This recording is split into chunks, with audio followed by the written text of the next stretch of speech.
Dans l'évangile de Jésus-Christ selon saint Marc. En ce temps-là, les disciples avaient oublié d'emporter des pains. Ils n'avaient qu'un seul pain avec eux dans la barque. Or, Jésus leur faisait cette recommandation. Attention, prenez garde au levain des pharisiens et au levain d'Hérode. Mais ils discutaient entre eux sur ce manque de pain. Jésus s'en rend compte et leur dit: Pourquoi discutez-vous sur ce manque de pain? Vous ne saisissez pas? Vous ne comprenez pas encore? Vous n'avez pas le cœur endurci? Vous avez des yeux et vous ne voyez pas? Vous avez des oreilles et vous n'entendez pas? Vous ne vous rappelez pas? Quand j'ai rompu les 5 pains pour 5000 personnes, combien avez-vous ramassé de paniers pleins de morceaux? Ils lui répondirent: 12.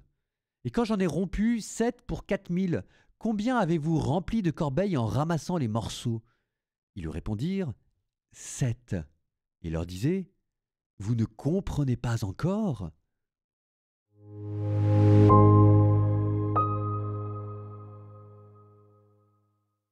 L'évangélisation, c'est comme YouTube.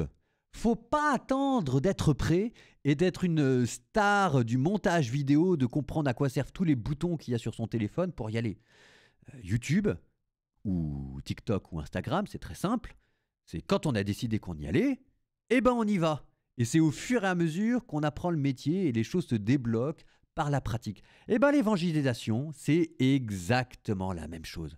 Faut pas attendre d'être prêt, d'avoir fait une école de vie, 7 ans d'études de théologie, ou bien encore d'avoir le beau flyer à coup de Canva, ou alors la belle stratégie commercialo-pastorale. C'est quand on a décidé qu'on voulait faire de l'évangélisation, on y va et la pratique débloque les choses.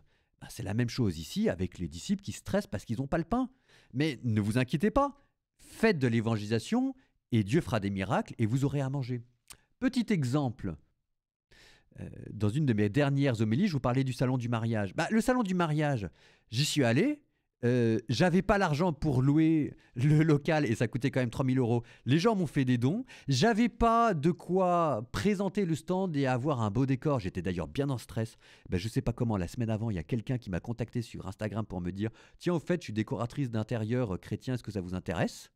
Et quand je suis arrivé, j'avais pas de flyer avec des petits QR codes pour permettre aux gens, après le salon du mariage, d'aller sur le bon lien pour se préparer et avoir les ressources chrétiennes, les méditations. Et il y a le diocèse de Paris qui est arrivé le matin avec des petits flyers et des QR codes qu'ils avaient fait sans que je leur demande. Les miracles sont arrivés.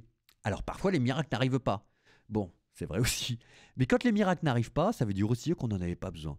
Mais ce qu'il y a derrière, c'est que je le redis, l'évangélisation, c'est comme YouTube, faut pas attendre d'être prêt.